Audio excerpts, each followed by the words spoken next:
Sige po, tayo po tayong lahat at salubungin po natin ang palakpak ang Panginoon.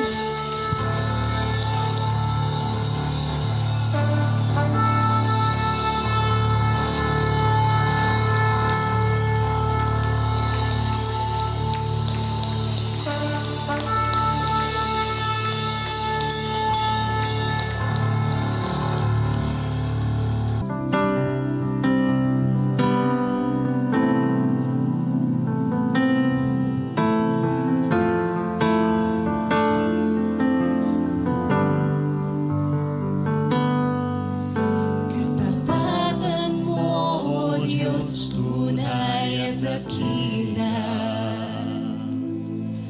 Ang pag-ibig mo'y wagas at walang kapantay. Sa aming puso, sa aming buhay, papulit pagsambay iaalay. Bukas, noon, ngayon, magpakailanman, luwalhatiin ka.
Pero, yun nga po, mga kapatid, hindi po bagay na wala na tayong gagawin.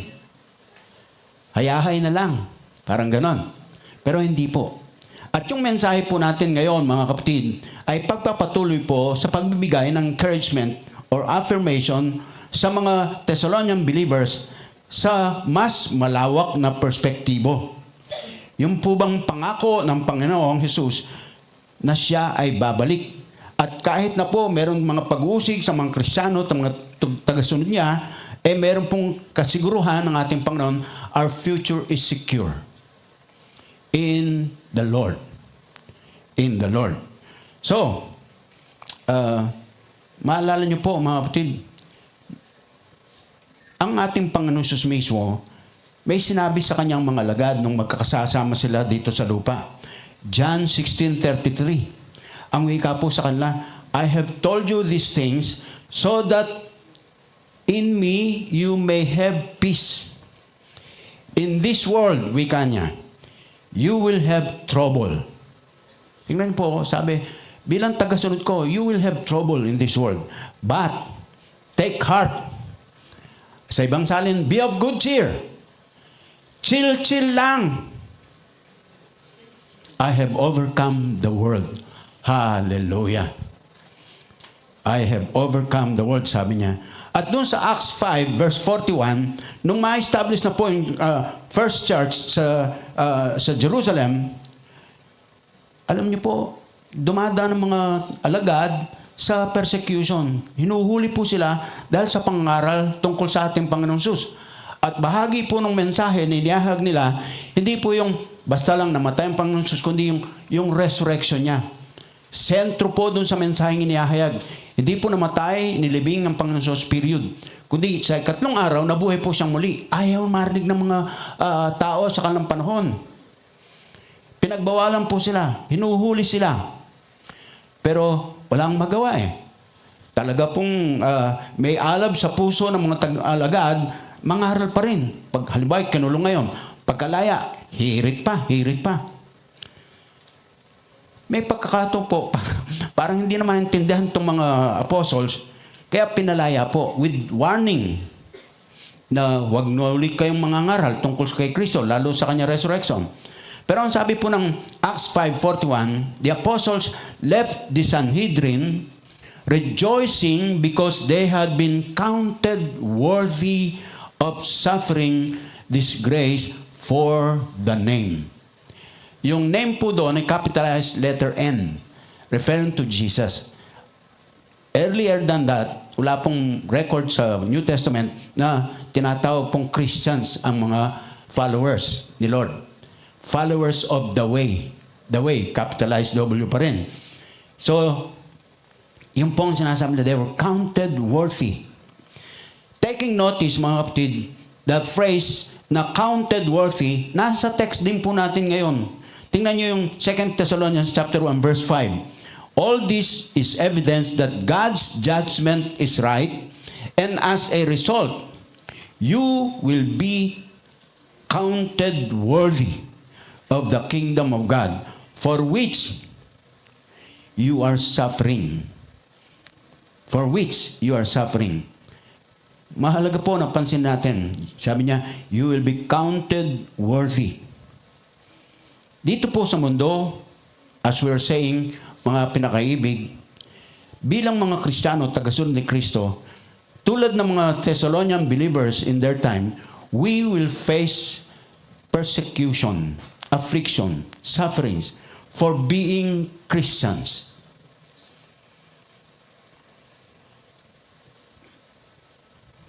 Dito sa ating bansa, marahil ay hindi pa ganun kapanganib yung maging Christian. Kasi nga po, meron tayong religious freedom, even guaranteed by our Constitution, so malaya tayo, no? Hayo para po mangaral ng mabuting balita ng kaligtasan. Nevertheless, meron pa rin pong mga hostility sa gospel. Marami pa rin po na nasa panic mode, sabi nila, sa gospel sharing.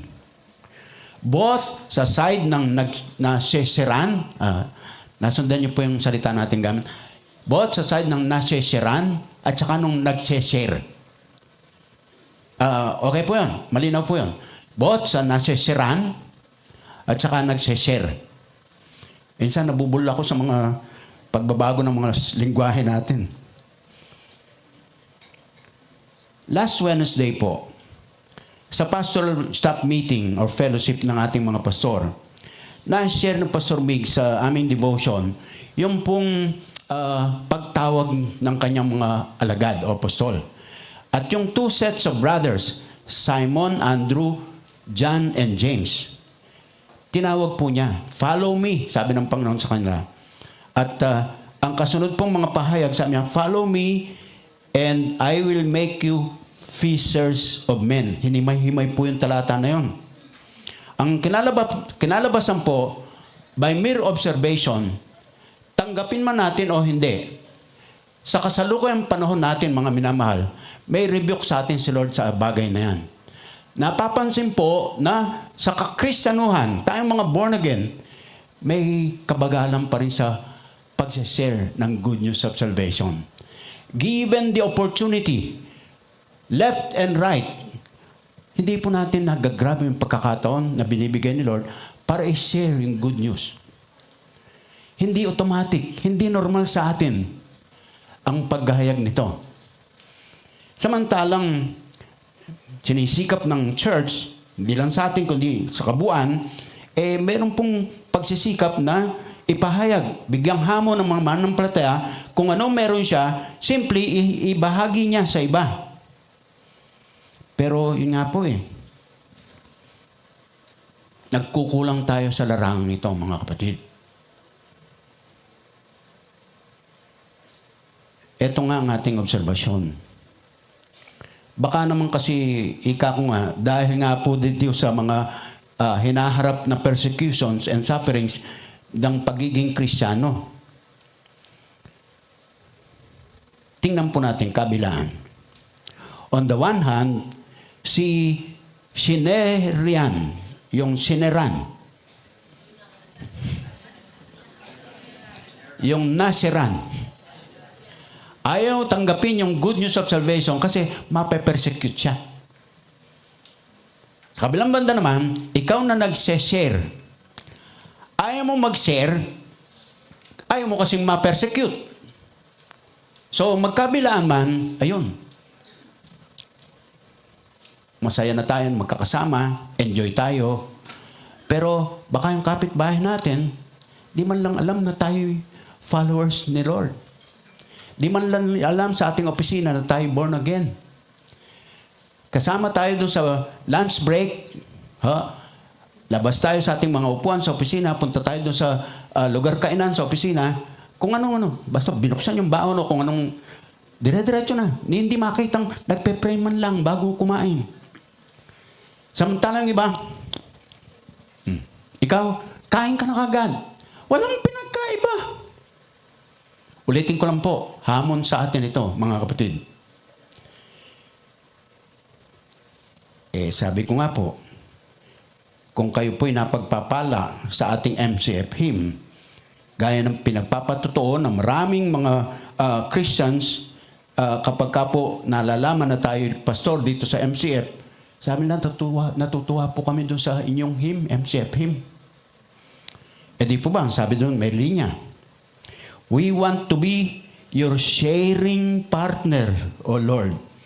Going places, meeting people, showing them your love and salvation, telling them in Christ, we celebrate life. Hindi tameme tayo. Hamon doon sa ating mga games, sa ating mga gadgets, talagang hear it. Warning sa mga may hawak ng mga gadgets. Baka habang nagsishare ako dito ayaw kang masyaran. Gets po? Paano po kaya sa ibang mga bansa-bansa, pinag-uusig talaga ang mga sumusunod kay Kristo? Sa prayer items natin, linggo-linggo, pinagpe-pray po natin sa TGIF, pagka Miyerkules, at ini-insert natin yung prayer na list pagka Miyerkules para po makasama kayo sa panalangin. Iuwi po nyo yan para kasama kayo sa panalangin. Sa Open Doors, na ating pong kapartner dito, mga kapatid, pakisuyo nga po. Ibalik po natin yung maliit na financial support sa Open Doors. Parang pagkatingin ko doon sa ating treasurer's report ay parang nawala na po yung support natin. Balik po natin. At sabi ko nga pati yung Phoebus College of Bible, magbigay po tayo para po makatulong doon sa pagtitrain ng mga pastor upang sa gayon ay patuloy pang mapalaganap ang mensahe ng kaligtasan ng Panginoon.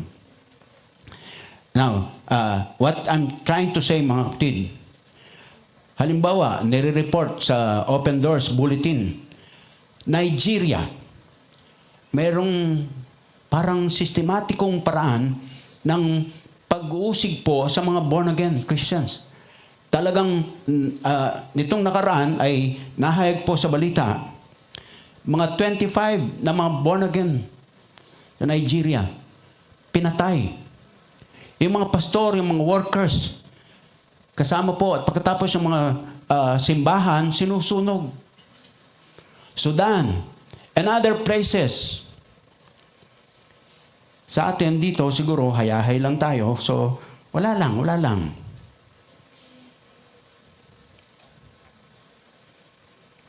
For more than a decade, sa statistics ng Open Doors, tuloy-tuloy po yun, isang dekada. Isang number 1 pa rin po ang North Korea sa lugar o bansa na most dangerous place para sa maging Christian. Number 1, most dangerous place para sa mga Kristiyano. There could be more, my friends. But the fact remains, laganap po ang suffering na maaaring pagdaanan ng followers of Christ worldwide, then and now. However, kapag nagkaroon po tayo ng wastong perspektibo sa persecutions, why God allows this, and so on. Kapag napagdaanan po natin ito, mga kapatid, I submit to you by the message of God this morning, persevering through affliction develops maturity. Persevering, yung pagpapatuloy po, kahit na mayroong pag-uusig, kahit na mayroong pagtitiis, yung pagpapatuloy po niya, mga minamahal, it will develop in us maturity. At mientras tayong nagmamature kay Lord, lumalalim, tumatatag ang ating posisyon sa Kanya, nagiging bold tayo in witnessing. Hallelujah. At in-encourage po sila ni Apostle Paul. Kanya pong inihayag yung affirmation sa kanila. Affirmation, yung pagpapatunay, pagkilala sa kanilang kalalagayan. Hayag po yun sa aklat na ito, second letter to the Thessalonian Church, sa 3 paraan. Tingnan po niyo natin mga talatang pinag-aaralan. Tingnan po natin yung verse 3 muna na binanggit nung nakaraan. Sabi, we ought always to thank God for you. That's a commendation. We ought always to thank God for you. Bakit daw po? For you, brothers, and rightly so, because your faith is growing more and more, and the love every one of you has for each other is increasing. Pangalawa, verse 4, therefore, among God's churches, we boast about your perseverance and faith. Ang ganda. Sa lati ka ng maraming mga simbahan, iglesia lokal, katulad ninyo. Pinagmamalaki namin kayo, sabi ni Apostle Paul sa mga Thessalonian believers. At dito sa ating teksto, sa verse 11, tingnan niyo po sinasabi, with this in mind, we constantly pray for you. These phrases are giving an assurance sa mga Thessalonian believers sa kanilang posisyon. Magdaman po sila sa suffering, persecution, and all. Now, last Sunday, through the message na inihag sa atin ng Pastor Dennis, yung pong bago-bagong church na yan ng Thessalonica, nakita po natin kung paano in-encourage ni Paul ang Thessalonians in praise sa pagpansin sa kanilang mga mabuting kalagayan ginagawa. Kaya pinuri niya. He commended them. He affirmed them. He launched in yung pong statement of praise to God for what He had been accomplishing in their lives. Paalala nga pala, mga kapatid.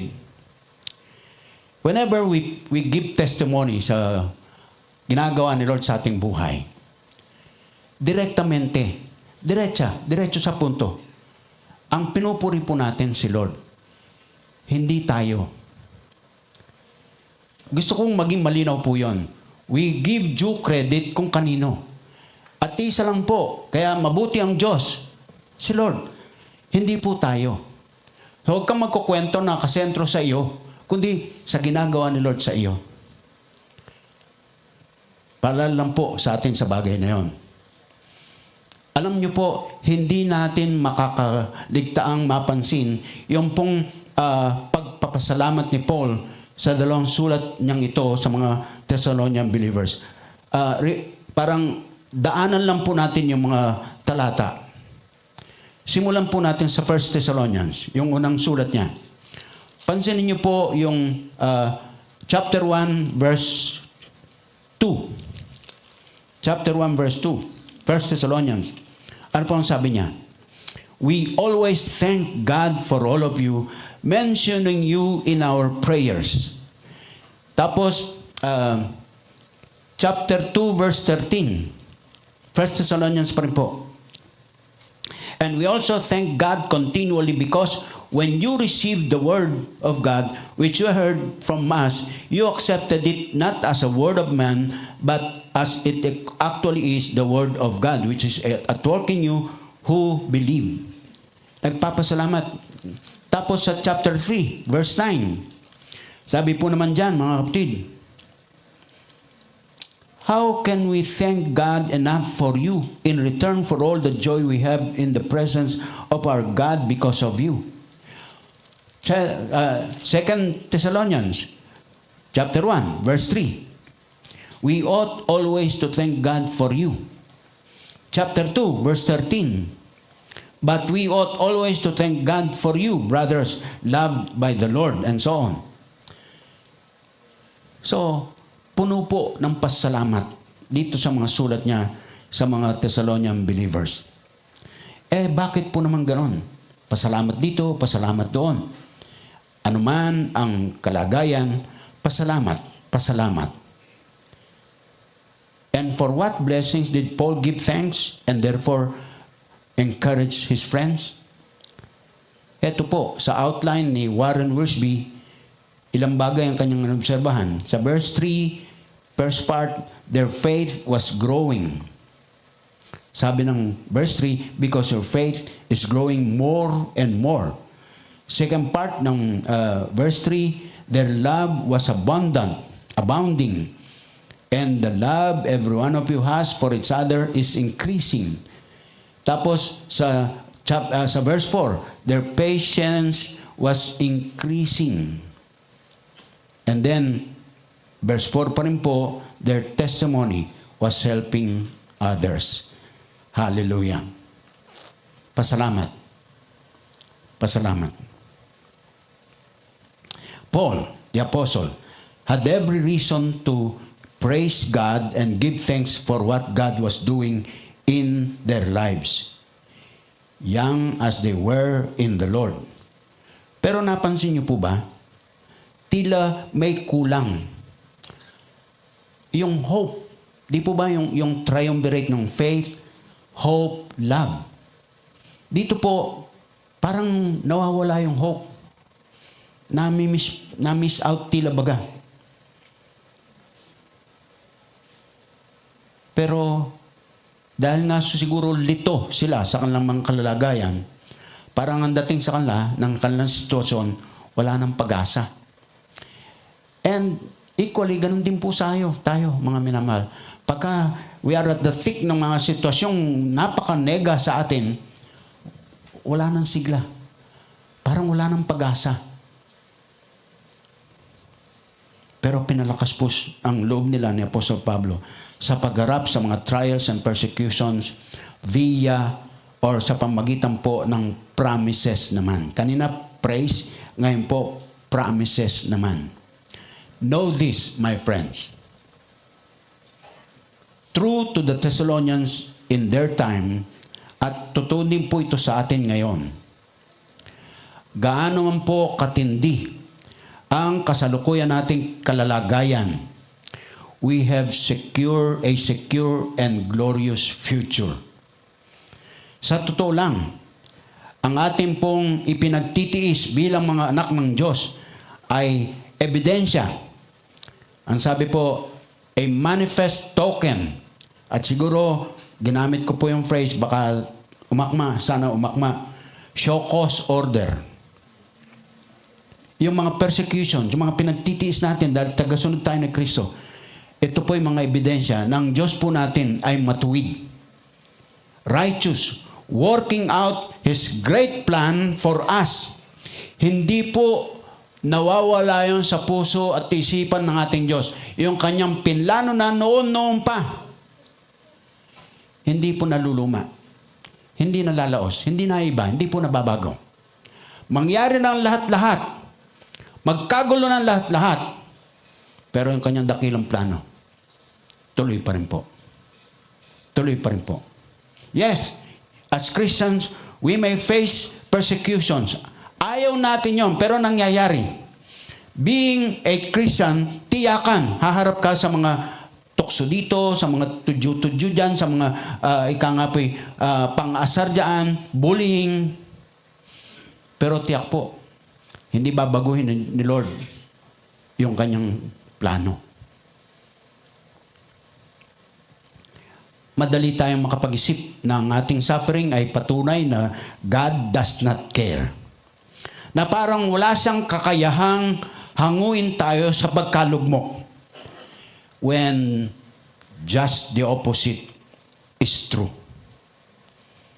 Dagdag pa po yan, mga minamahal.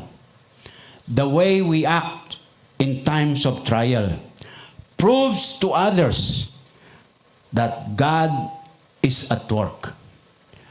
Gumagawang patuloy ang Diyos. Huwag pong magkakala ang sino man na para bang He is at a distance, just watching. God is watching us at a distance. Hanyo, isang araw mag-special number ako. Pag-Lunes po, pag-Lunes. Pansinin po natin ang ilang mga bagay. How Apostle Paul encouraged them, 3 things or promises ni Lord. Una po, verse 5. All this is evidence that God's judgment is right, and as a result, you will be counted worthy of the kingdom of God for which you are suffering. Ang sabi po ng ating Apostle Pablo sa kanila, you will be counted worthy of the kingdom of God. Though you are suffering right now. Ito po ay isa sa dahilan bakit pinahihintulutan ng Panginoon magtiis ang mga Kristiyano yung mapaharap sa persecution, hindi po dahil nagsuffer sila o tayo dahil doon pupunta na tayo sa langit. Hindi po. Kundi, mga kapatid, ang totoo, kinilala natin si Lord Jesus, and this worthiness is related both sa kanila pong kasalukuyang naranasan at sa kanilang pagpasok sa kaharian ng Diyos. Pero, sa ibang mga bahagi ng kasulatan, pag pinagsama-sama po natin, evidently, pinakikita po, iba po yung usapan tungkol sa future pa. Ngayon pa lang po, sa gitna ng suffering, meron na tayong paghawak sa pangako ng Panginoon. Mga kapatid, ito, matindi po ito. darating ang araw, babalik ta rin ni Lord Jesus ang sitwasyon. Na kung ngayon po, si Christian ang siyang nagsasuffer by being Christian, at parang masaya ang mundo na nanggugulo sa mga Kristiyano, babalik ta rin po ng Panginoon yan. Time will come, the wicked will suffer while the believers are rewarded. Panghawakan po natin yan. Sa sinasabi ng verse 5, ito'y proseso. At dito pa lang po, binibigyan na tayong kasiguruhan that we may be counted worthy for the kingdom of God. Hallelujah. Hindi po naman pinangako na magiging magaan ang buhay natin dito sa lupa. Hindi po.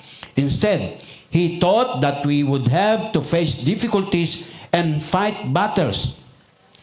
Pero, pangako nga po niya, siya ang merong nakalaan na future reward for all who were faithful to Him.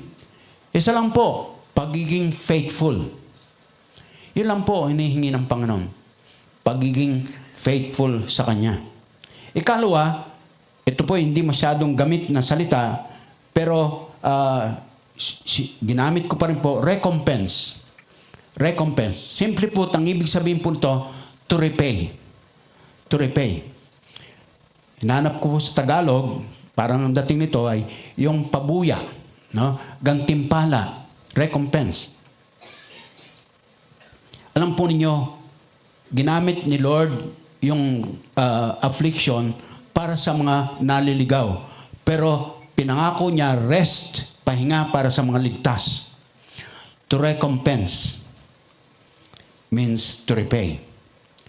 Ang affliction as a general term refers to troubles of any kind that yung add pressure or pain to life. Affliction. Pero mababaliktad po. Ngayon, ikaw maaaring nagsasuffer. Dumadaan sa mga afflictions. Pero dating ang araw, yung nanguusig sa iyo, ang siyang ma-afflict. Siyang dadaan sa suffering. Ikaw, magpapahinga sa Panginoon. Recompense.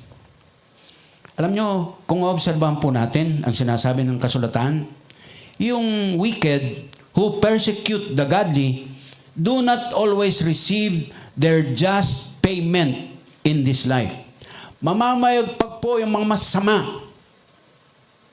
At hindi na po natin kailangang para bang dagdag pang linaw dito, here and there sa mga nangyayari na ngayon, kahit sa ating bansa. Yung pong kaguluhan na dinulot ng mga congressman at senatong. Ayan po, nangyayari. Pero mga kapatid ko sa Panginoon, ulit-ulitin po natin, magsaya na masasama, malupit sa mundong ito. May araw sila kay Lord. Kaya nga yung title natin, The Second Coming and Judgment. Parang doon pa lang parang nakakagimbal na, parang nakakatakot ng pag-usapan. Pero baka po hindi nalinaw sa atin kanina. Alam nyo, nilagyan ko po ng subtitle yung message natin. When God gets the last word. I tell you, gentlemen and ladies, with full conviction in my heart, reading the scriptures, may araw sila kay Lord. Kaya tayo, rest tayo kay Lord. Gawin natin na, kaya nga po mga dumarami, mga patawid po, i-edit po nyo ito, baka hindi i-air sa 702 DCS. Yung mga salbahe na yan, kaya po namamayagpag, babalik ako doon sa aking unang bahaging binabahagi sa inyo. Hindi po tayo masigla sa pag-share. Ang talagang kailangan ng tao, hindi po yung kayamanan, hindi po yung kasikatan, hindi po yung parang panglamang sa iba. Kailangan ng bawat isa, Kristo. Kristo. Kanino manggagaling ang pagpapahayag nito? Sa iyo na may Kristo na. Kaya nga ang tawag sa iyo, Kristiyano na. Nakuha niyo po yun? Ang hindi nakakuha nun, huwag kakain mamaya. Siya nga pala, ushers. Pakilock po yung mga gates natin, ho. Pakilock. Very good. Tuloy, ang nangyayari po, mga kapatid, pinagtatalunan ng mga matatalino sa mundo, ano bang nangyayari ngayon? Parang hindi maintindihan. Nasa na si Lord? Yan. Sa isang libro na nabasa ko sa area ng psychology, may tanong na sinikap sagutin. Why do bad things happen to good people? Bakit nangyayari daw yung mga masamang bagay doon sa mababait naman? Yung pang ilalagay mo sarili mo doon sa posisyon na Christian ka na, binago ka ng Lord, wala kang alam na nang lalamang ka, etc., etc. Pero bakit pinag-uusig ka pa rin? Samantalang nang-uusig, talagang, ngayon po may chismis. Chismis. Sa Pasig. Abay, meron daw pong somewhere sa Pasig, nagtatayo ng malaki-laking gusali para gawin pong garahe ng mga sasakyan. Hindi po yung nauna na, ho. Kinumpis ka na po yung marami doon, di po ba? Bago po yung panahon na yun, nakumpiskahin, marami pong nailabas na. So baka naman itong chismis na to, nagtayo ng pinaglipatan ng mga nauna ng nailabas. Nabili na po ba ninyo yung payong?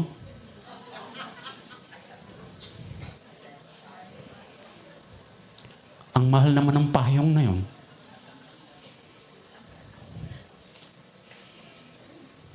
At kung totoo nga po yun, talagang kamot ulo si pastor eh.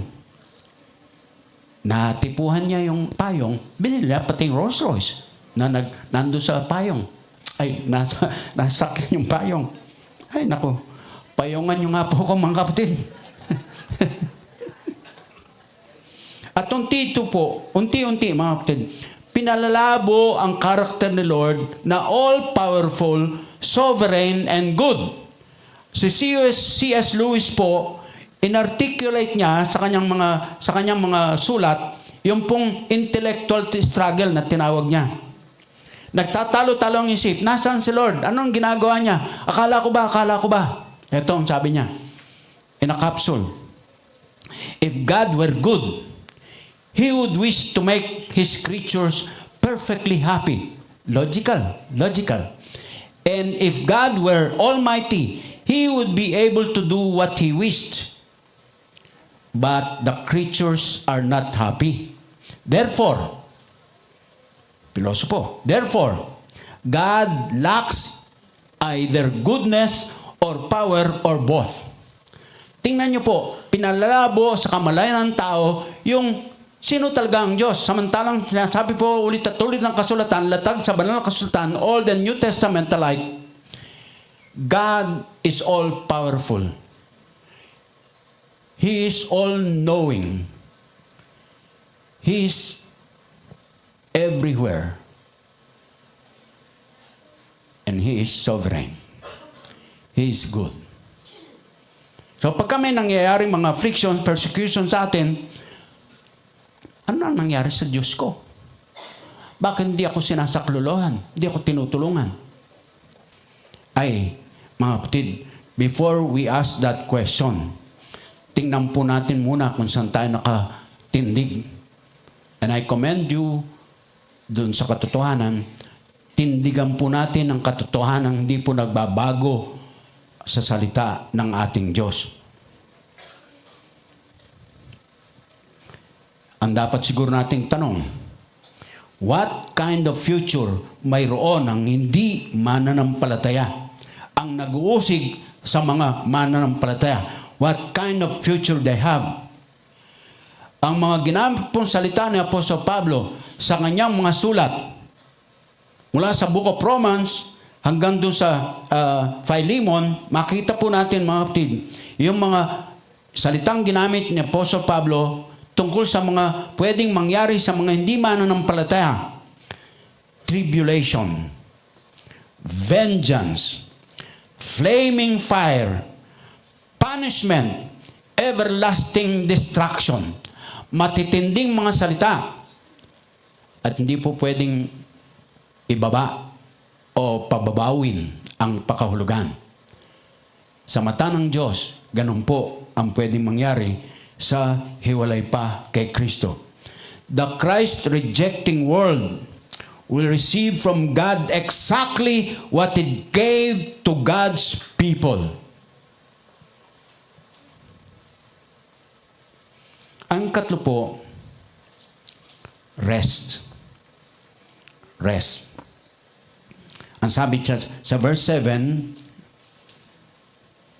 and give relief to you who are troubled, and to us as well. Yung phrase na as well, also. So kumbaga, hindi ka nag-iisa kapatid ko sa Panginoon sa pagharap sa mga pag-uusig dahil ikay born again na. Marami kang kasama. Tapos ang sabi po niya, this will happen when the Lord Jesus is revealed from heaven in blazing fire and with His powerful angels. Yung pagdating po muli ng ating Panginoon dito sa lupa, magsasalba sa atin sa lahat ng mga trials na yan. Pero bakit nga po pinadadaan tayo ni Lord dyan? Simple lang po, mga kapatid ko sa Panginoon. The truth is, trials do not make a person. They reveal what a person is made of. Trials do not make a person. They reveal what a person is made of. Iba ka na, kapatid. Ang nakay Kristo na, iba na. Palaban na yan. Hindi yung bumibigay agad. Iba na. So, ulit po, trials do not make a person. They reveal what a person is made of. Kapag nasusubukan ng ating pananampalataya, inilalabas natin ang ating worth. Ipanalangin po natin, therefore, na itayo ng Diyos ang ating worth kung saan tayo sa Kanya. And make us more valuable Christians. Mahalaga at kapaki-pakinabang ng Kristiyano.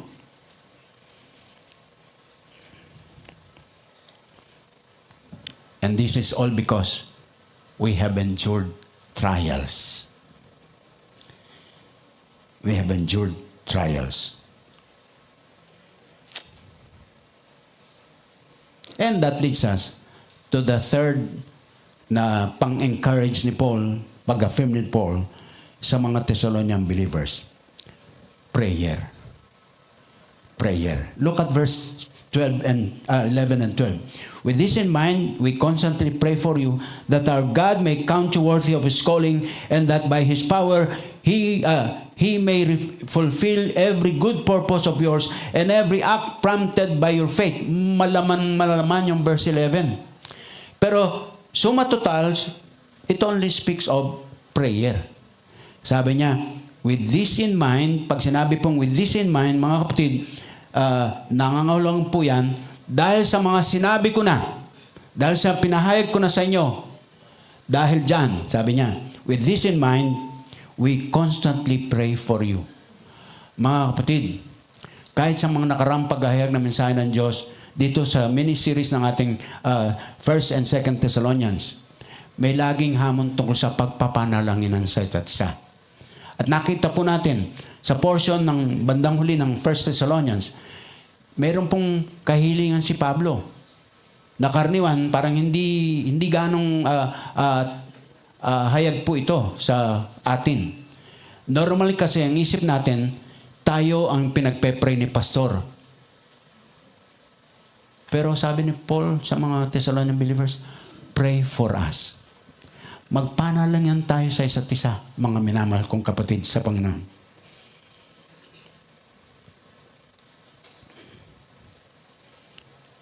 Prayer. Ang FEBC, ang PCEC, Philippine Council of Evangelical Churches, yung umbrella organization ng mga evangelical churches sa Philippines. Yung pong iba pang mga organizations, ang WEA, World Evangelical Alliance. Ang Bishop F. Tendero natin ay consultant po dyan. Pero hinawakan niya ang organisasyon na to sa mahabang panahon. May panawagan sa gitna ng pagsisikap ng simbahan ng Diyos sa modernong panahon na pagdi-disciple, pangalagad, equipping the believers para po sa larangan yan. Pero hindi namin miss out yung pagbibigay pahalaga sa panalangin. Everything lies on prayer. At tinuulit-ulit ko po sa atin, mga kapatid ko sa Panginoon, the Lord is teaching us in this aspect. Hindi po niya tayo binibitiwan sa aspetong ito.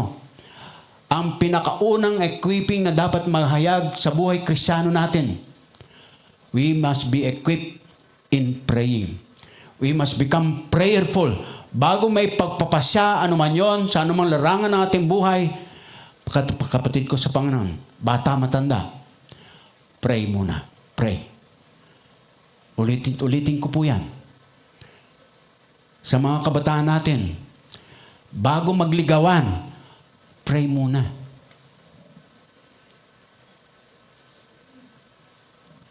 Pray. Hingin mo kay Lord yung nilalaan niya para maging partner mo habang buhay. Hindi yan nadadaan sa kindat-kindatan lang. Hindi yung pa-sweet-sweet ka. Hindi na uso yun. Tapos pagka naging on na kayo. Sapak dito, sapak doon. Kasi nga, hindi born again. Yung pinili. Ipagpipilitan mo pa. Tapos, pagka mag-on na kayo, akala nyo mag-asawa na kayo. Kung anong pinaggagawa nyo na. Patawarin kayo ng Diyos. I declare from the holy pulpit of God, sa mga kabataan po natin, mga kapatid, no premarital sex. Kasalanang malaki po yan sa Diyos. And this is the heartbreak of a minister of God. Yung kanyang pinapastulan na kabataan. Bigla-bigla lang malaman mo, mag-aasawa na kasi buntis na. Tapos hindi papapaalam. Hindi man nagpaalam. Hindi na nagpaalam, hindi pa pinaalam. Patawarin tayo. Pansinin po ninyo to. Wala ito sa notes ko eh. Naalala ko lang. Gusto ko kahit dito lang siguro ako magtapos. Baka napapahaba na ako to. Nagugutom na tayo. Dito lang ako magtatapos. Nabanggit ko po ito sa membership class natin kahapon. And it took us some time sa pagkukwentuhan. Hindi pala pagkukwentuhan. Ako lang salita ng salita eh. Yung aking mga kasama sa membership class nakikinig lang po. Meron naman tuwatango habang ako'y nagsasalita. Meron namang wala lang, parang siguro dito lang ako magtatapos. Sa mga nakaraan, ang ating church, layang nagpa-practice ng church discipline. To the point, sa panahon ng iba, kahit ng kapwa natin pastor, pagka nagkukwentuhan yung mga pastor, sa iba-ibang mga denominasyon, parang may pagtatanong na tungkol sa church discipline. Kailangan pa ba yung public confession? Kailangan pa ba yung parang ang dating masyadong mas malupit ang simbahan kaysa sa kanyang Diyos? May steps po dyan. Pero mga kapatid, pansinin po ninyo ito. Mula nang tayo mag-lax sa aspeto ng church discipline, pansinin niyo po, nagkakaroon tayo ng mga kaso. Ulit at ulit. Kristiyano, nakikipag-ugnayan sa hindi Kristiyano. Nagiging maluwag tayo. Pagkatapos po nito, mga kapatid, papansinin natin, tayo pa ang napipintasan.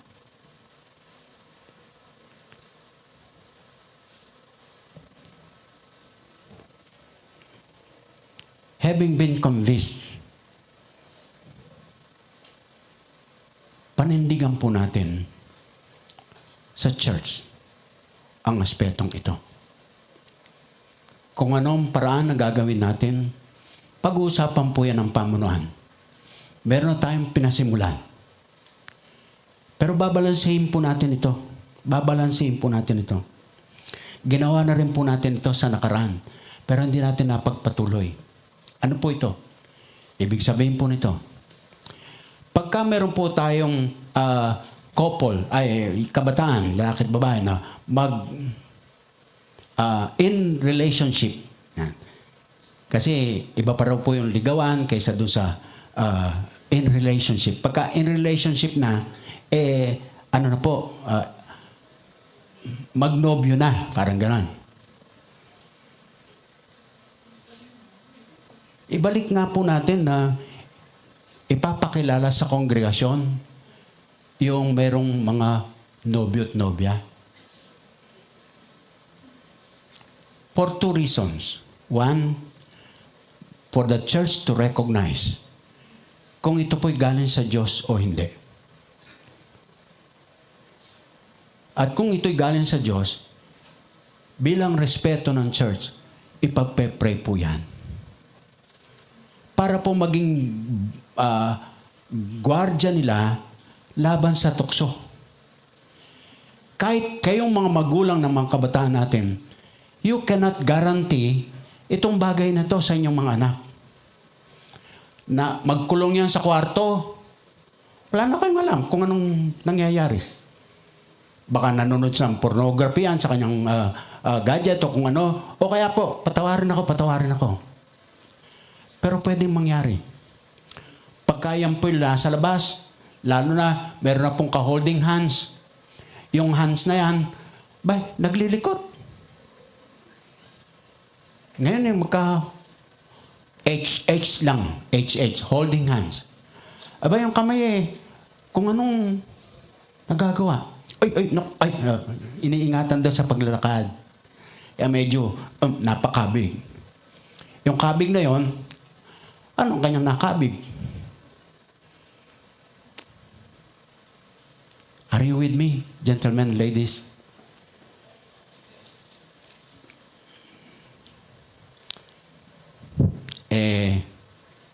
I would not like to put Pastor Ness on the spot. Pero napabilib po ko doon sa katapangan ng paghahid ng salita ng Diyos. Tungkol sa sexual immorality, nahayag po sa pag-aaral sa 1 Thessalonians. Ito po ang isang umalipin sa kanila. Dahil po sa pananaw ng mundo na ginagalaw nila, hindi pa po sila nakalalaya doon. Ganun din po ang nangyayari sa atin ngayon Yung mentalidad ng Kristiyano, hindi pa po nababago. Akala ng Kristiyanong kabataan, ginagawa naman ito, karaniwan naman to, normal na to, so okay lang. Hindi po, iba na tayo.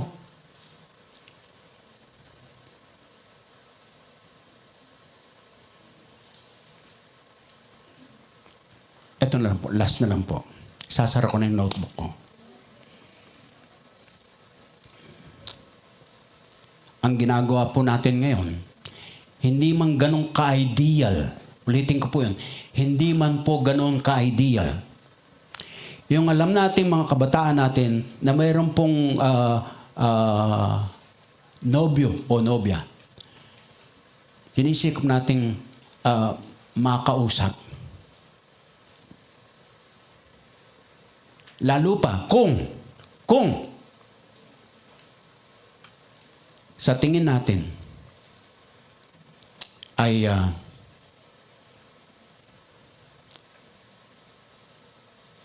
wala pong linaw sa kanila yung tungkol sa kaligtasan. Ulitin ko po, maring hindi man ideal. Pero pinapapasalamat ko sa Panginoon, meron pong pumapayag na makapagkwento. Makausap tungkol sa pananampalataya kay Kristo. That is the least I can do bilang inyong pastor. So please,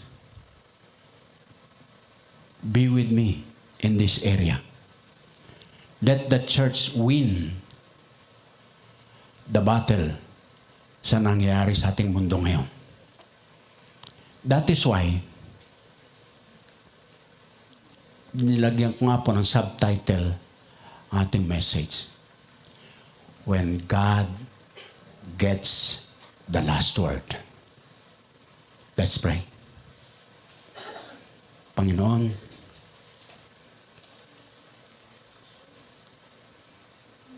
maraming salamat. By your word, meron kayong realization na binigay sa amin. May hamon kayo na binigay upang harapin namin. Individually as well as sa church. At Ama, bahagi po nito. Yung sabi nga po ay, kung ang Marikina Christian Fellowship ay family-oriented, magiging katulong po siya, katuwang siya ng pamilya.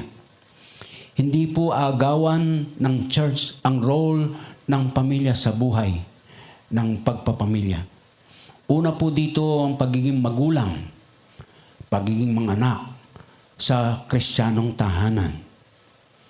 Pero nandito po ang new church, nandito po ang yung salita, nandito po ang pagdadamayan, ang pagtutulungan. Papangyarihin niyo po, alang-alang sa kaningningan ng yung kalwalhatian na maghahari sa iyong iglesia. And particularly, we humbly pray this to continually to happen to this, your church, Marikina Christian Fellowship. We stand behind your word. You have the last word. Thank you. Thank you. In Jesus' name. Amen.